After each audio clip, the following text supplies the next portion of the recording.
বলেন যে দাদা এতদিন তো দীক্ষা নিয়েছি, কি পেলাম?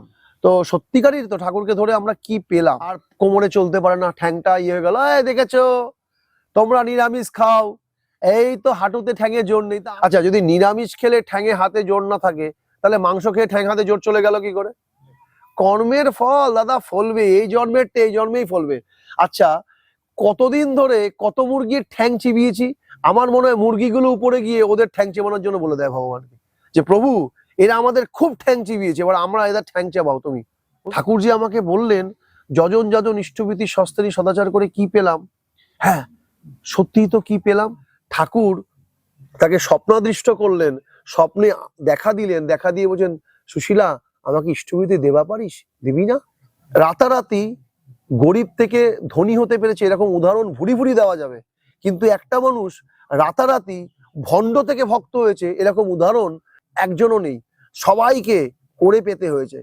যে ঠাকুরকে ধরে থাকে এমন কোনো সৎসঙ্গী দেখাতে পারবেন না। আমাকে যদি কেউ দেখায়, আমি আমার এই জীবদ্দশাতে 45 বছর বয়সের মধ্যে আমাকে যদি কোনো একটা মানুষ বলে যে দাদা আমি ঠাকুরের যজন যাজন ইষ্টভীতি করেছি, সস্তেনি সদাচারকে দূরে রাখলাম, সেকেন্ড পার্টে রাখলাম, আনলামই না কাছে, এই তিনটে করেছি, অনেকটা নির্ধারিত 50%, আমি জীবনে ভালো নেই, আমি তাকে প্রশ্ন করব তিনি কি করেছেন, কি যজন করেছেন। পৃথিবীতে অনেক প্রবলেম আছে আর অনেক সলিউশনও আছে, কিন্তু পৃথিবীতে এমন কোনো প্রবলেম নেই যার কোনো সলিউশন নেই।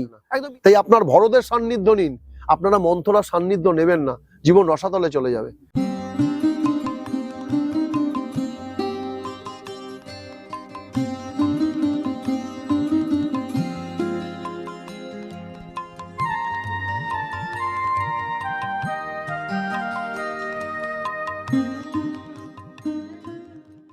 প্রশ্ন করেছিলেন এই যে আমরা ঠাকুরের দীক্ষা নিয়েছি এতদিন, যারা শ্রী ঠাকুরকে গুরুরূপে বরণ করেছেন তারা, বা যারা অন্য অনেকে আছেন যে দাদা দীক্ষা নিয়েছি অনেকদিন কিছুই পেলাম না, দীক্ষা নিলাম, অ্যাকচুয়ালি তারা দীক্ষা নিয়ে কি পেতে চেয়েছে আমি ঠিক সেটাও জানিও না, আমাকে সেগুলো কখনো ক্লিয়ারলি বলেনি। তো যাই হোক, মানুষের যেটা প্রাপ্তির ইচ্ছা সেগুলো তো আর বিশেষ কিছু নয়, মান সম্মান টাকা পয়সা গাড়ি বাড়ি, এর বেশি তো কিছু চাইবে না, আশা করা যায় আর বেশি কিছু হয়ও না। তো বলেন যে দাদা এতদিন তো দীক্ষা নিয়েছি কি পেলাম? তো সত্যি এটা একটা মনের মধ্যে একটা কঠিন প্রশ্ন, যে প্রশ্নটা হয়তো খুব সহজ কিন্তু কথাটা কিন্তু খুব তাৎপর্যপূর্ণ। অনেকেই হয়তো আবেগের খাতিরে বলে আমরা ঠাকুরকে ধরে না বাবা খুব ভালো আছি, বিকজ ভালো নেই বলে। দেখুন, একটা হচ্ছে পাম দেওয়া কথাবার্তা আর একটা হচ্ছে অন্তরের ফিলিংস দিয়ে কথাবার্তা। একটা দেখবেন অ্যাক্টিং না, যারা রিয়েল অ্যাক্টার হয় তারা কিন্তু কোনো গ্লিসারিন লাগিয়ে কাঁদে না। যারা রিয়েল অ্যাক্টার হয় তারা এমনিতেই তাদের সেই ম্যাটারের মধ্যে এমন গভীরভাবে প্রবেশ করতে পারে যে তাদের চোখে এমনিই জল আসে। আর যারা নর্মাল ধরুন 2000 টাকা 500 টাকা 1000 টাকার একটা, ওদেরকে গ্লিসারিন দিতে হয়, মারলেও গ্লিসারিন দিতে, মানে থাপ্পড় মারলো তাও কান্না বেরাচ্ছে না, তো ওই নালে খুচিয়ে পুচিয়ে চোখে জল বার করে। তাতে একজন আছে পাম খেয়ে ঠাকুরকে ভালোবাসা, মানে ভালো নেই কিন্তু বলতে হবে, কারণ না বললে তো আবার অন্য জায়গাতে কিছু হবে না। দাদা ঠাকুরকে ধরে খুব ভালো আছে, বাড়িতে ভালো নেই, আমার এখন জানা আছে, তো বোঝা আছে ভালো নেই। তো সত্যিকারই তো ঠাকুরকে ধরে আমরা কি পেলাম? দেখুন, যারা ঠাকুর অনুকূল চন্দ্রের আশ্রিত বা দীক্ষিত, তারা যারা যজন যাজন ইষ্টভীতি করেন, এটা একটা সেক্টর। আরেকজন আছেন সস্তেনি সদাচার। মোদের একটা সেক্টর হচ্ছে যজন যজন ইষ্টভীতি সদাচারটা কেন অ্যাড করা হয় না, কারণ অলরেডি যিনি ননভেজ খাচ্ছে তিনি ইন্টারনাল সদাচার তো হচ্ছে না। কারণ ধরুন যেখানে ধরুন আমরা কারোর বডি পুড়িয়ে আসি, আমরা এসে স্নান করি, কোনো মানুষের ধরুন মারা যায় না, প্রতিদিনই তো কেউ না কেউ মারা যাচ্ছেন।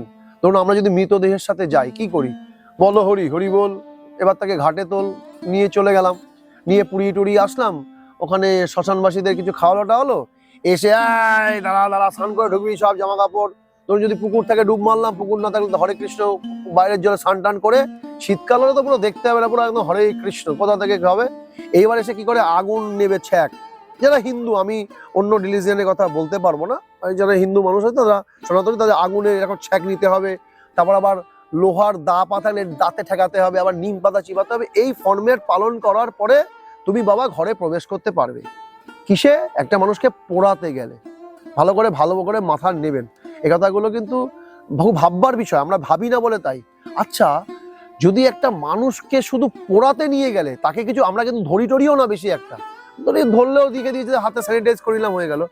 একটা মানুষকে পুড়িয়ে আসার পরে যদি আমাদের এত ফরম্যাট পালন করতে হয়, তাহলে বাজার থেকে ফ্যাঁসা মাছ 12টার পরে কিনতে গেলে পুরো পেট ফেটে যায়, তখন দাম হয়তো 40 টাকা কিলো হয়ে যায়। ওই মাছ তেলের মধ্যে ভেজে গন্ধ হয়ে গেলে, তারপর তো শুটকি মাছ আছে বাদি দিন, বাংলার মানুষগুলো শুটকি মাছ খায়, শুটকি বাটা দিয়ে বিউলির ডাল দিয়ে খুব ভালো লাগে তো খায়। আচ্ছা, ওই মাছ পেটে গেলে কোথায় স্নান করে আমি তো বুঝতে পারি না, কোন জলে স্নান করে? পেটের মধ্যে কি জল যায়? আবার পেটের মধ্যে জল গেলে তো আবার বার করতে হবে নল দিয়ে, এ তো আরেক যন্ত্রণা। আচ্ছা, তখন কেউ তো নিম পাতা চেবায় না, আগুন ছোঁয়ায় না, লোহা ছোঁয়ায় না, একটা মানুষকে করতে গেলে এত করে। তার মানে ওই সদাচারটা বলে না, এই কারণে আমার মনে হয়েছে এইখান থেকে, এই অ্যাসপেক্ট থেকে, যে ইন্টারনাল সদাচারটা তাহলে হয় না, এক্সটার্নাল সদাচার হয়তো হয়, নাক মুখে হাত দিয়ে হাত ধোয়া, প্রস্রাব করে জল নেওয়া, ল্যাট্রিনে গিয়ে শৌচ করা, এগুলো নর্মালি হয়, সেটা হচ্ছে বাহ্যিক সদাচার। কিন্তু আন্তরিক সদাচার তো হয় না। পেটটা তো সেই ডাস্টবিন হয়ে গেল, সেখানে তো ধোয়া যায় না। তার মানে সদাচার আর সস্তেনিটা আরেকটা একটা পার্ট। তাই জন্য নর্মাল যারা সৎসঙ্গী বা ঠাকুরের নাম নিয়েছে তারা যজন যাজন ইষ্টবিধি এইটুখানি তিনটে। আরেকটা হচ্ছে সেকেন্ড পার্ট, মানে হচ্ছে একটুখানি ডিগ্রি কোর্স, সস্তায়নী সদাচার। এবার এই ডিগ্রি কোর্স করেও অনেকে বলছে আমরা দাদা কি পেলাম, অনেকে সত্যি কিছু পায় না। আমাদের সস্তায়নী নিয়েছে আর কোমরে চলতে পারে না, ঠ্যাংটা ইয়ে হয়ে গেল, দেখেছো তোমরা নিরামিষ খাও, এই তো হাঁটুতে ঠ্যাঙে জোর নেই। তা আমি তো ভাবি, আমার ওখানে অনেক, আমাদের কলকাতার দিকে অর্থোপেডিক হাসপাতাল আছে, NOH, ন্যাশনাল অর্থোপেডিক হাসপাতাল, আমি জায়গার নামও বলেছি, বন হুগলি, যেটা কেন্দ্রীয় সরকারের করা, এশিয়ার মধ্যে দ্বিতীয়তম।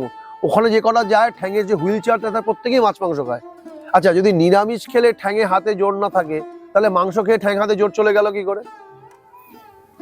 আমার মাঝে মাঝে মনে হয় যদি কর্মফল বলে কিছু থেকে থাকে, আমি জানি না, যদি কর্মফল বলে, মানুষই বলে, সবাই বলে কর্মের ফল দাদা ফলবে, এই জন্মের এই জন্মেই ফলবে। আচ্ছা, কতদিন ধরে কত মুরগির ঠ্যাং চিবিয়েছি, আমার মনে হয় মুরগিগুলো উপরে গিয়ে ওদের ঠ্যাং চেবানোর জন্য বলে দেয় ভগবান, যে প্রভু এরা আমাদের খুব ঠ্যাং চিবিয়েছে, এবার আমরা এদের ঠ্যাং চেবাও তুমি। বুঝতে পারো তো? ওই জানি না এটা হয় কিনা, আমি বলছি সবকিছু কিন্তু আমার অ্যাজাম্পশনের ভিত্তিতে বলছি। তো এটা গেল সস্তায়নী সদাচার, যজন যাজন ইষ্টবিধি সস্তায়নী সদাচার করে কি পেলাম। এই উত্তরটা তো সত্যিই তাই। দেখবেন অনেকে মাছ মাংস সবকিছু করে, তারপরে বাড়ি গাড়ি ধন দৌলত সব আছে। আবার অনেকে এইগুলো করেও বাড়ি গাড়ি ধন দৌলত কিছুই নেই, খুব হতদরিদ্র, এরকম মানুষও আছে। কি পেলাম? এই কথার পরিপ্রেক্ষিতেই আমার একটা ঠাকুরের একটা কথা মনে পড়ে। ঠাকুরের একজন পরম শিষ্যা ছিলেন, ভক্ত শিষ্যা ছিলেন, তার নাম হচ্ছে সুশীলা মা। ঠাকুর একদিন সুশীলা দেবীকে জিজ্ঞেস করেছিলেন, হ্যাঁ রে সুশীলা, তুই এতদিন যজন যাজন ইষ্টভীতি সস্তায়নী সদাচার করে কি পেলি? তো ঠাকুর তাকে বলেছিলেন, তুই আমাকে 3 দিনের মধ্যে উত্তরটা দিস, তুই কি পেলি? তো সুশীলা মা চিন্তায় পড়ে গেলেন। ঠাকুর যে আমাকে বললেন যজন যাজন ইষ্টভীতি সস্তায়নী সদাচার করে কি পেলাম, হ্যাঁ সত্যিই তো কি পেলাম, তারও প্রশ্ন জাগলো। মানে পাওয়া বলতে আমরা কি বুঝি? বাড়ি গাড়ি টাকা পয়সা ধন দৌলত মান সম্মান প্রতিপত্তি, এইগুলোই তো অ্যাকচুয়ালি পাওয়া, এর বাইরে তো কোনো কিছু পাওয়া নেই। কি পাবেন আপনি? সুশীলা মায়ের এগুলো কিছুই ছিল না, দুঃখের বিষয়। না ছিল নিজের বাড়ি, না ছিল গাড়ি, না বিশাল ধন দৌলত, না বিশাল সম্পত্তি, কিছুই ছিল না। সুশীলা মা চিন্তায় পড়ে গেলেন। একদিন কেটে গেল, 2 দিন কেটে গেল, ঠিক 3 দিনের দিন সুশীলা মা রাত্রিবেলায়, গভীর রাত্রে ব্রাহ্ম মুহূর্তের কিছুক্ষণ আগে স্বপ্নে দেখলেন শ্রী ঠাকুর এসে সুশীলা মার সামনে এসে দাঁড়াচ্ছেন। দাঁড়িয়ে সুশীলা মাকে বলছেন, কিরে সুশীলা, আমাকে ইষ্টভীতি দিবি না? মানে যেটা বাইরের সমাজে পয়সা ভীতি, যেটা মানে আপামর সৎসঙ্গী বাদ দিয়ে বাইরের মানুষদের তো কষ্ট লাগে, আমরা যে ঠাকুরকে দিই তাদের কষ্ট হয়, সেই কষ্টের মানুষদের কথাই বলছি, যেটা আমরা ঠাকুর ইষ্টভীতি বলি, তাদেরকে যেটা পয়সা ভীতি। তো ঠাকুর বলছেন, কিরে সুশীলা, আমাকে ইষ্টভীতি দিবি না? সুশীলা মা স্বপ্নে দেখলেন, আর সেই সময় কিছুক্ষণ পরে তার স্বপ্নটা ভঙ্গ হয়ে গেল, ভেঙে গেল। সুশীলা মা স্বপ্ন দেখে ঠাকুরকে বলবে বলবে বলবে বলবে করবে, বলতে পারছে না। ঠাকুরের কাছে ভক্তরা রয়েছেন। পরের দিন ঠিক 3 দিন হয়ে গেল, ঠাকুরের মনে আছে যে আজকে কিন্তু 3 দিন হয়ে গেছে। ঠিক 3 দিন পর ঠাকুরের কাছে যখন এসছেন, সুশীলা মা মনে মনে ভাবছে ঠাকুরকে কি বলবো, থাক পরে বলবো। ঠাকুর তখন তাকে বলছেন, কি রে সুশীলা, তুই কিন্তু আজকে শেষ দিন, 3 দিন, তুই বল, তুই এতদিন এই যজন যাজন ইষ্টবিতে দীক্ষা নিয়েছিস, তুই কি পেলি? সুশীলা মা সগর্ভে আনন্দের ভাবে ভাবিত হয়ে ঠাকুরকে বললেন, কেন ঠাকুর, আমি যে আপনাকে প্রতিদিন ইষ্টবিতি দিই আর আপনি নিজে প্রতিদিন ইষ্টবিতি নিতে আসেন। তখন সবাই ছিল তার পাশে বসে, সবাই হা করে শুনছেন, এক পলকে তাকিয়ে তাকিয়ে তাকিয়ে শুনছেন যে ঠাকুর, আপনি তো প্রতিদিন আমার কাছে ইষ্টবিতি নিতে আসেন, এক জন্মে পুরুষোত্তমকে ইষ্টবিতি দিতে পারি, আর পুরুষোত্তম আমার কাছ থেকে ইষ্টবৃত্তি গ্রহণ করতে আসে, এক জন্মে এর থেকে কি বেশি আনন্দের কিছু পাওয়ার আছে? কথাটা কিন্তু খুব ভাববার বিষয়।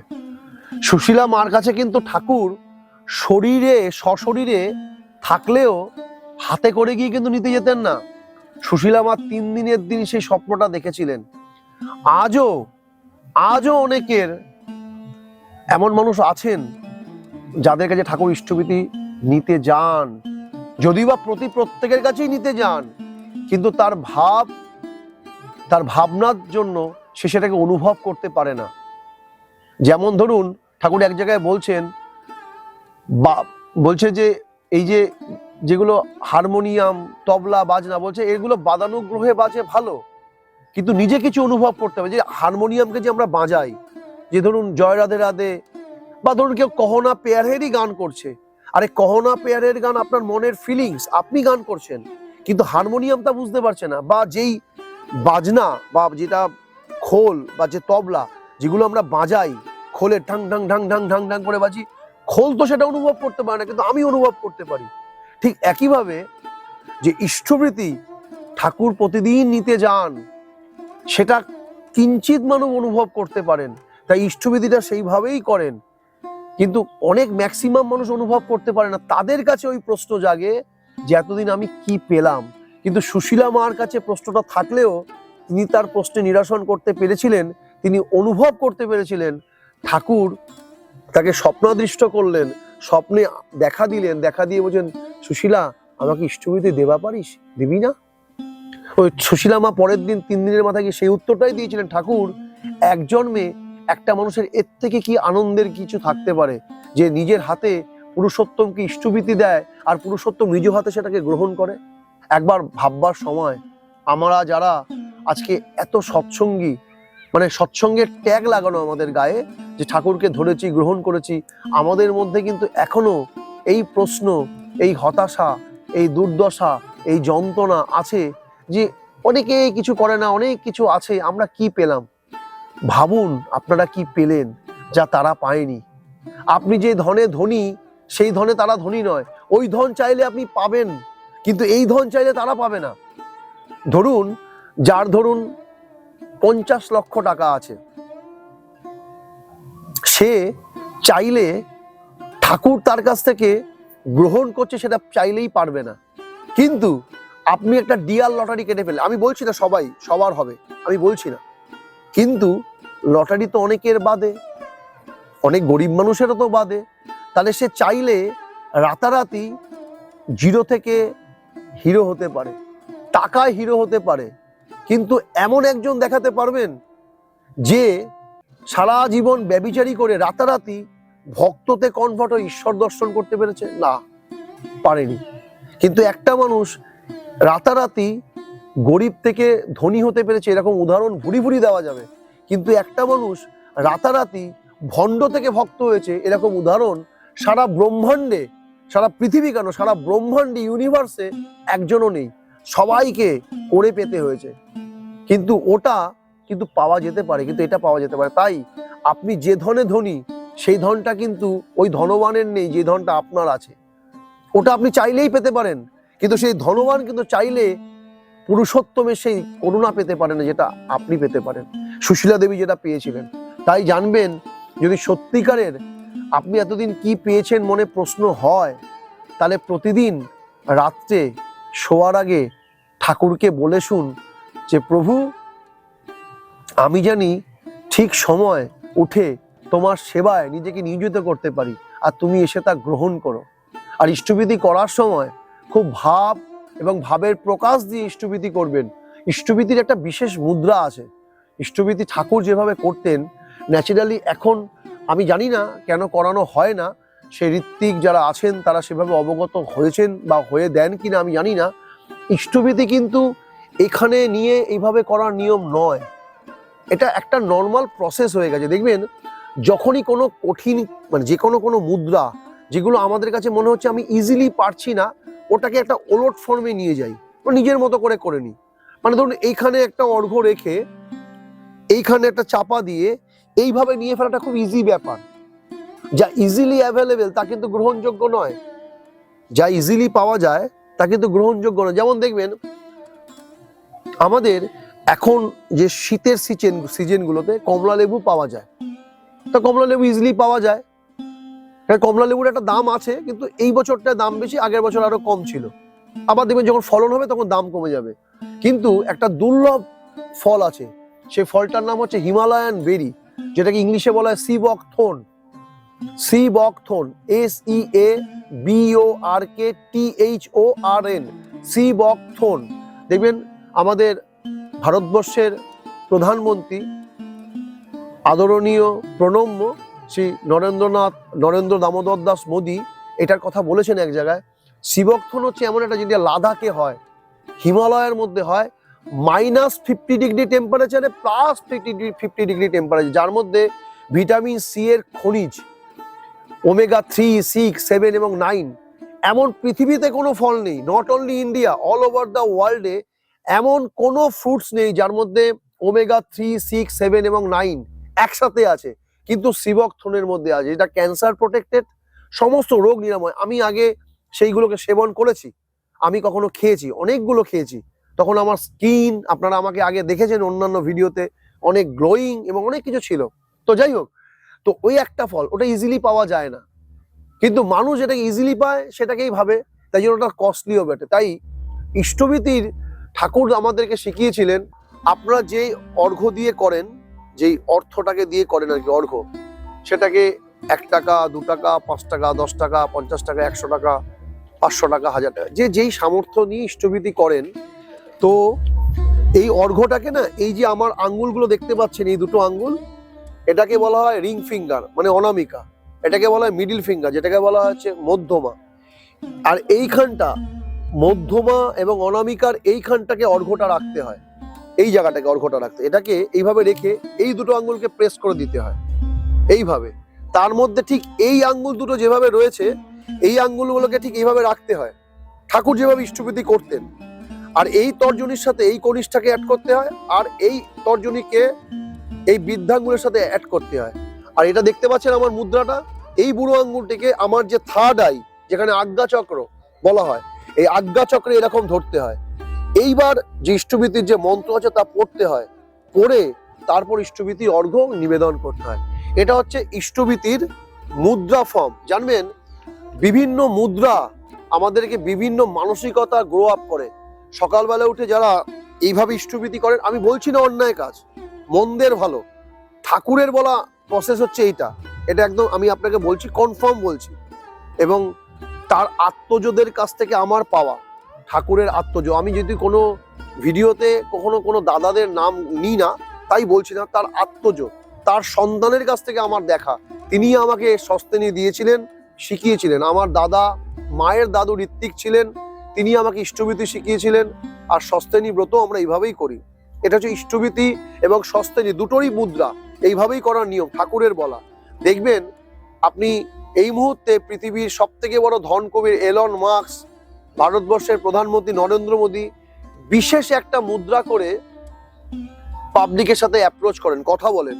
এই মুদ্রার মাধ্যমে আমাদের স্কিল ডেভেলপমেন্ট হয়, সেটাকে বলা হয় যোনি মুদ্রা। কিভাবে হয়? এইভাবে মুদ্রাটাকে এরকম করে এইভাবে বসে, দেখবেন এই যে এইটা, এটাকে বলা হয় যোনি মুদ্রা। দেখবেন আপনি এলন মাস্কের কোনো ছবি দেখবেন যেখানে তিনি মিটিং করছেন, নরেন্দ্র মোদীর কোনো ছবি দেখবেন যেখানে মিটিং করছেন, দেখবেন সোশ্যাল মিডিয়া ভাইরালও হয়েছে, এরকম ভাবে বসে এরকম ভাবে নিচে নিয়ে যান, এইভাবে নিচে হাতটা নিচে রেখে দেন, নিচে রেখে, আমি তো আপনাদের দেখানোর জন্য এখন উঁচু করলাম, কিন্তু ওনারা এখানে নিচে রেখে দেন, এইভাবে হাতটাকে রেখে বসে কথা বলেন। প্রতিদিন যদি কেউ এরকম 2 থেকে 3 মিনিট করে নিয়ে করে প্রতিদিন অভ্যাস করে, তার স্কিল ডেভেলপমেন্ট হয়, তার কথা ফালতু হয় না। সে যে কথাই বলুক তার কথা পাবলিক গ্রহণ করতে বাধ্য হয়ে যায়। এটাকে স্কিল ডেভেলপমেন্ট বলা হয়। ঠিক জানবে প্রত্যেকটা মুদ্রার এক একটা কাজ আছে, মুদ্রা ব্যতীত কিছু হয় না। আমাদের যেমন ভগবানের বদ মুদ্রা, অভয় মুদ্রা, বিভিন্ন মুদ্রা আছে, তাই শ্রী ঠাকুরেরও ইষ্টভীতির মুদ্রা হচ্ছে এরকম। এইভাবে ইষ্টভীতি করতে হয়। ইষ্টভীতি ময়া দেব কৃতা পিত তব প্রভু, এইভাবে ইষ্টভীতি শুরু করতে হয়। কিন্তু আমরা তা না করে এভাবে ধরুন আমার চোখে ঘুম আছে, ঘুমে বললাম ওং ব্রহ্ম পর্ব, বাঁ দিকে 3 বার কান্ডিক মেরে দিই, ডান দিকে 5 বার কান্ডিক মেরে দিই, সামনের দিকে 3 বার ডুব মেরে দিই।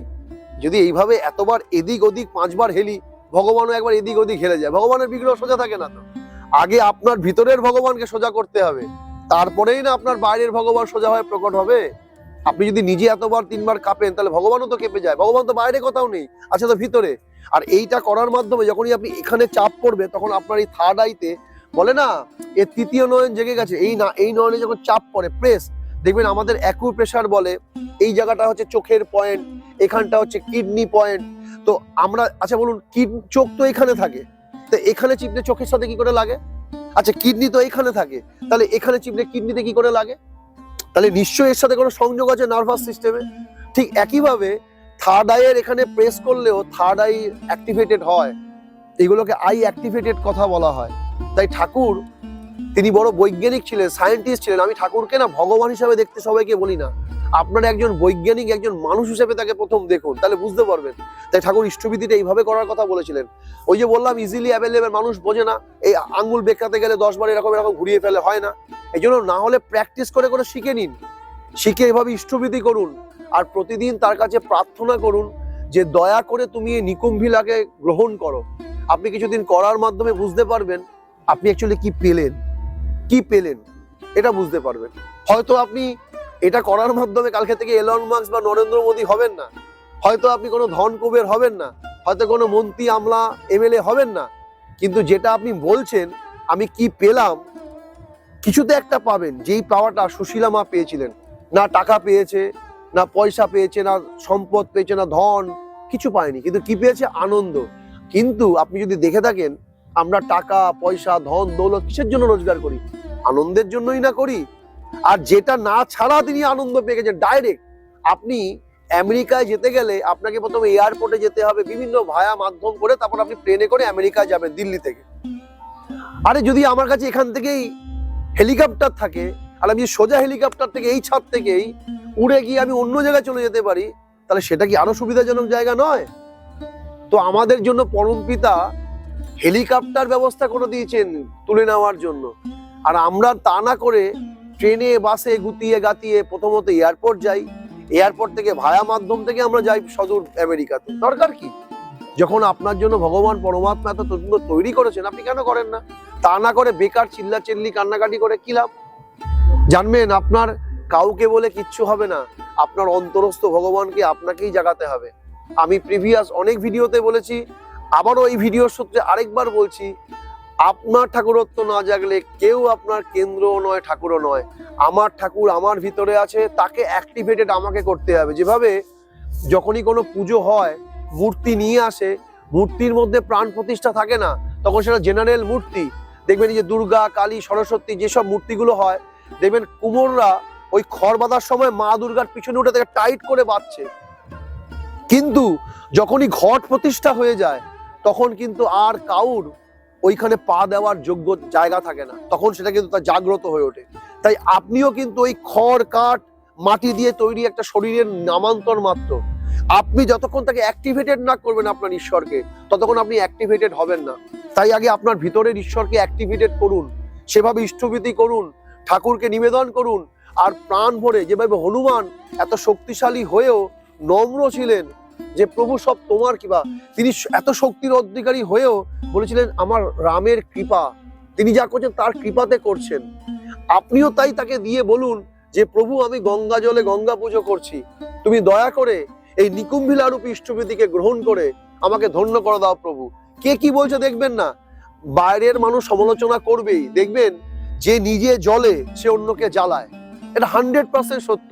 মন্থরার নিজের জীবনে শান্তি ছিল না, মন্থরার জন্য কি করেছিলেন, কৈকেয়ীর কানে বিষ ঢালিয়ে তার শান্তিটাকে বিঘ্নিত নষ্ট করে দিচ্ছেন। তাই আপনারা কেউ কইকেই হবেন না। বাইরের মানুষ বলবে দেখেছিস আমরা তো কিছুই করি না, তোদের মতো পয়সা পয়সা সকালবেলা আমাদের দিতে হয় না, আমরা তো বেশ ভালো আছি। ভালো নেই, ভালো নেই, 100% ভালো নেই। ভালো যদি সে থাকে তাহলে অন্যকে ভালো দিকেই এগাবে। দেখবেন যে ভালো, যে সত্যিকারের নেশা ছাড়া, নারী সঙ্গ ছাড়া নিজের জীবনকে ভগবত অনুসরণে রেখেছে, সে আপনাকে সেই পরামর্শই দেবে যাতে আপনি নেশা ছাড়া ভগবত অনুসরণ করতে পারেন নারী ছাড়া। আর যে সেটা না করে ওগুলো করে, সে আপনাকে বলবে ও কিছু মাঝে মাঝে দৌড়, অকেশন পারপাসে একটুখানি খেলে কি হয়, 2 প্যাক, কিছুই হয় না। সে আপনাকে তাই পরামর্শ। জানবেন যে আপনাকে বলছে ভালো আছি, সে ভালো নেই। ভালো আছি বা ভালো নেই এটা মুখে বলাটা সহজ, আমি ভালো আছি কি ভালো নেই সেটা অন্তরে ফিল করে থাকাটা খুব ডেঞ্জারাস। তাই ওরা বলতেই পারে, কোনো মন্থরার কানের কথা নিয়ে অন্তত জীবনকে কইকেই মানাবেন না। তাতে নিজের স্বামীও চলে যাবে অকালে, দশরথের মৃত্যু হলো, নিজের ছেলেও ত্যায্যপুত্র করবে, তোকে মা রাখতে চাই না। তাই অন্তত ইষ্টবিমুখ হবেন না। যেখানে দেখবেন ইষ্টের নামে সমালোচনা, শুনবেন না। আপনি তো জানেন আপনি কি ধরনের ধনী। যে মদ খেতে খায়, যে পিওর ড্রিঙ্ক করতে জানে, মদ খেয়ে যে আমেজটা পেয়ে গেছে, মদে কেমন নেশা যে জানে, সে কি বাইরের জ্ঞানী মানুষের কথা শুনতে যায়? যিনি প্রবল জ্ঞানী, আরে ভাই মদ খেও না, মদ খেলে লিভার খারাপ হয়ে যাবে, মদ খাওয়া পাপ, সে জানে দূর সালা যা খুশি বকে যাচ্ছে বকে যাক, আমি ভাই গিয়ে 2 প্যাক খাওয়া আমার কিন্তু ব্যাপক লাগে। সে সেই নেশার ঘোর জানে। তাই আপনি যদি বুঝে থাকেন আপনার নেশা ইষ্টের নামে আছে, আপনি আনন্দে থাকতে পারেন, ফালতু কারোর কথা কানে নেবেন না, ওই মন্থরার কথা কানে নেবেন না। তাহলে জীবন কিন্তু ওই দশরথ চলে যাবে, আপনার ভরতও চলে যাবে, পরে রামচন্দ্ররূপী আদর্শ কাছে থাকবে না, তখন কিন্তু জীবন কিন্তু অষ্টাগত হয়ে উঠবে। তাই যেভাবে পরম পিতার বলা সেভাবেই চলুন, তাতে মজে থাকবেন। সুশীলা মা যেমন আনন্দে পেয়েছিলেন, মজে ছিলেন, এই জীবনে আমরা টাকা পয়সার জোর করি আনন্দে থাকার জন্য। তো সেইগুলো না থেকেও যদি আমি আনন্দ পাই, ক্ষতি কি? আমার তো উদ্দেশ্য আনন্দে থাকা। টাকা কি করে? আমার ডিজায়ার ফুলফিল করে। টাকা তো ডিজায়ার ছাড়া কিছু করে না। আমার একটা বড় বাড়ি হবে, কিন্তু বড় বাড়ি হলো কিন্তু থাকার কেউ রইলো না, কি হবে আনন্দ দিয়ে? আমার একটা বড় গাড়ি হলো, চড়ার কেউ রইলো না, কি হবে বড় গাড়ি দিয়ে? আপনি প্রিভিয়াস কিছুদিন আগে দেখতে পারবেন একজন কয়েকশো কোটি টাকার মালিক, যার কাছে রোলস রয়েস, BMW এইসব গাড়ি, যার গাড়িগুলোর দাম 1 কোটি টাকার উপর, কোনোটা 1 কোটি 1 কোটি 20 লাখ, সে যখন মারা গেল তাকে একটা নর্মাল অ্যাম্বুলেন্সে নিচে তার গাড়িগুলো যাচ্ছে পিছনে পিছনে। যে ওই গাড়ির মালিক, আপনি দেখবেন কিছুদিন আগে সোশ্যাল মিডিয়ায় খুব ভাইরাল হয়েছিল ফেসবুকে, সেই লোকটি যাচ্ছে নর্মাল অ্যাম্বুলেন্সে, যার ভাড়া হয়তো 5,000 টাকা হবে, আর তার পিছনে তার সে দামি গাড়ি 1 কোটি 20 লক্ষ টাকা, 1.5 কোটি টাকার গাড়ি পিছনে পিছনে যাচ্ছে, কোনো ভ্যালু নেই। আর আপনি তো জীবনরূপী BMW রোলস রয়েস নিয়ে পরম পিতাকে ডাকতে পারছেন, এর থেকে কি আনন্দ হতে পারে আর? তাই জীবনে আনন্দ উপলব্ধিটাই সব থেকে শেষ কথা। আপনার টাকা থাকুক বা না থাকুক, টাকার দরকার আছে, আমি বলছি না টাকার দরকার নেই, জীবনে বাঁচার জন্য টাকার অবশ্যই দরকার আছে। আর সেই টাকাটা পরম পিতা আমাদেরকে গ্রহণ করিয়েই থাকেন। যদি আপনি তাকে ধরে থাকেন, আমি মনে করি না পৃথিবীর এমন কোনো শক্তি আছে যে আপনাকে অর্থ কষ্টে জর্জরিত করতে পারে।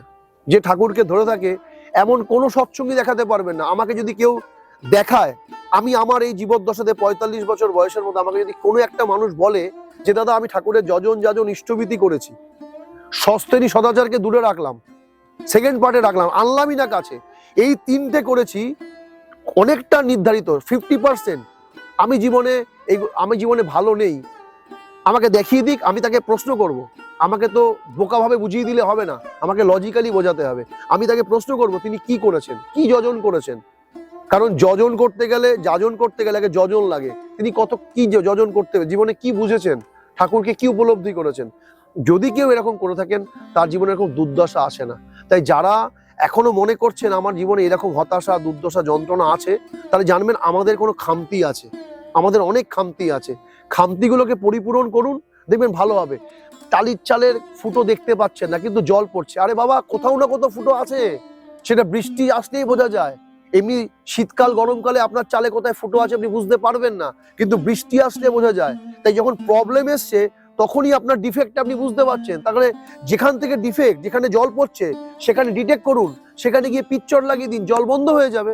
ঠিক আপনি কেন প্রবলেম ফেস করছে সে কেন উপায় খুঁজুন, কি কারণে হচ্ছে সেই কারণটা জানুন, আর সেই কারণকে নির্ধারণ করুন। আর যে কারণটাকে আপনি সমাধান করতে যদি পারেন করুন, আর যদি না পারেন এই সমাধানটা কার মাধ্যম থেকে পেলে পাওয়া যায় সেই মানুষের কাছে যান, দেখবেন আপনার নিশ্চয়ই সমাধান হবে। এমন পৃথিবীতে কোনো কারণ নেই যার সমাধান নেই, এমন কোনো পৃথিবীতে এমন কোনো প্রবলেম তৈরি হয়নি যার সলিউশন তৈরি হয়নি, এমন কোনো প্রবলেম নেই পৃথিবীতে। পৃথিবীতে অনেক প্রবলেম আছে আর অনেক সলিউশনও আছে, কিন্তু পৃথিবীতে এমন কোনো প্রবলেম নেই যার কোনো সলিউশন নেই। একদম মিথ্যে কথা। পৃথিবীতে এমন কোনো অঙ্ক নেই যে অঙ্ক মেলে না। যেখানে অঙ্ক মেলে না সেখানে কাটাকাটি করেও অঙ্ক মেলানো হয়, অঙ্ক মেলানো যায়। আমি প্রিভিয়াস অনেক জায়গায় বলছি, আমরা ট্রায়াল ব্যালেন্স করেছি, যখনই কিছু না মিলতো তখন আমরা সাসপেন্স অ্যাকাউন্ট বসতাম ডেবিট এবং ক্রেডিটকে মেলানোর জন্য। তাই জীবনে সমস্ত ডেবিট এবং ক্রেডিটকে মেলানো যায় যদি আপনি সাসপেন্স দিয়ে এটাকে মেলাতে পারেন, তো নাহলে নর্মালি মিলে যায়। মেলাতে হবে, আর মেলেই। পৃথিবীতে এমন কোনো অঙ্ক নেই যে অঙ্ক মেলে না। যাদের মিলছে না, হয়তো দেখুন, আমরা তো কেউ পণ্ডিত নই, আমি আপনি প্রত্যেকেই একজন সাধারণ মানুষ মাত্র। আমরা পণ্ডিত হতেও আসিনি, আমরা অনুসরণ করতে এসেছি পরম পিতাকে। তাই প্রবলেম আসলে প্রবলেমের ওখানেই সলিউশন আছে, সেই প্রবলেমের ভিতরেই লুকিয়ে থাকে। যেমন আমরা বলি না, দুর্ঘটনা, দুর্ঘটনা, দয় দীর্ঘ ঘ ট দন্তের নয়াকারে না, দুর্ঘটনা, এই দুটা সরিয়ে দিয়ে দেখবেন ঘটনা, তাই না? দেখবেন আমরা লিখি ইম্পসিবল, ইম্পসিবল, এবার আই এম পসিবল, মানে এটা সম্ভব। ইম্পসিবলটাকে একটা আইটাকে একটুখানি অ্যাপোস্ট্রফি দিয়ে যদি একটা সাইড করেন, দেখবেন ইম্পসিবলের মধ্যে আছে পসিবল কথাটা, আই এম পসিবল। প্রত্যেকটা জিনিসের মধ্যে তার আপনি সলিউশন পাবেন, প্রত্যেকটা নেগেটিভের মধ্যে তার পজিটিভনেস পাবেন, সবকিছুর মধ্যে। তাই যেন জানবেন আমার প্রবলেমের সলিউশন আছে ওই প্রবলেমের ভিতরেই, কোথাও সলিউশন বাইরে নেই, সবই ভিতরে আছে। তাই ভিতরে হাট করুন, আমরা বাইরে খুঁজি, ভিতরে খুঁজি না। ভিতরে খুঁজুন, বাইরে কোথাও সলিউশন নেই, সব ভিতরে আছে। বাইরের মন্ত্ররা কোনো সলিউশন দিতে পারে না, ভিতরের কৈকেই সলিউশন দিতে পারে। ভিতরের কৈকেই যখন ভিতরে অন্তর চেতনা জাগে, যখন ভরতরূপী আত্মিক চেতনা জাগানোর জন্য কেউ হিট করে, তখনই কৈকের চেতনা জাগে। যতক্ষণ না ভরতরূপী কেউ কৈকেকে হিট করে, ততক্ষণ কৈকের চেতনা জাগতে পারে না। তাই আপনার ভরতের সান্নিধ্য নিন, আপনারা মন্থরার সান্নিধ্য নেবেন না, জীবন রসাতলে চলে যাবে। তাই আপনারা আসুন, প্রত্যেকে ঠাকুরকে ধরে এতদিন তো দীক্ষা নিয়ে কি পেয়েছি এই শোকতাপ না করে যা সুশীলা দেবী পেয়েছে তা আপনারা পেয়ে উঠুন। আপনারা প্রার্থনা করুন আমার জন্য, তা আমি জানি অনন্তকাল ধরে পেতে পারি। যদি আমার শরীর থাকে তাও পেতে পারি, শরীর না থাকে তাও পেতে পারি। জানবেন সৎসঙ্গীদের কোনোদিন মৃত্যু হয় না। দেখবেন এই কথা শুনে কালকে থেকে বাইরে কিছু মানুষ ট্রোল করা শুরু করে দেবে, আরে বাবা সৎসঙ্গীরা অমর, সৎসঙ্গীরা মরে না।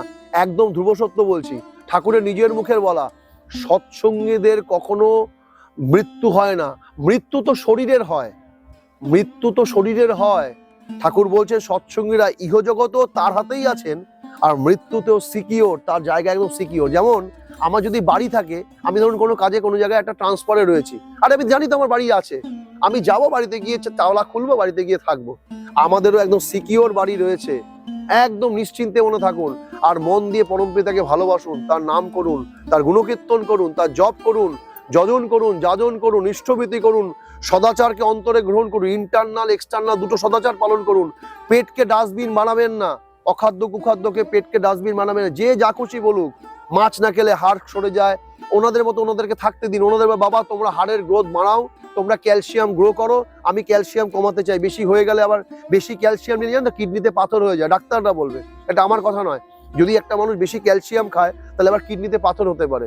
তাই বেশি ক্যালসিয়ামও খাবেন না, যতটা ব্যালেন্স ততটাই করুন, ঠাকুরের কথা মেনে চলুন, জীবনে শান্তিতে পাবেন। তাই সুশীলা মা যা পেয়েছেন আপনারাও পান, আর আপনারা আমার জন্য প্রার্থনা করুন, তা জানি আমি অনন্তকাল ধরে পাই। সবাই ভালো থাকুন, ঠাকুরকে নিয়ে সুখে থাকুন, আনন্দে থাকুন। বন্দে পুরুষোত্তম।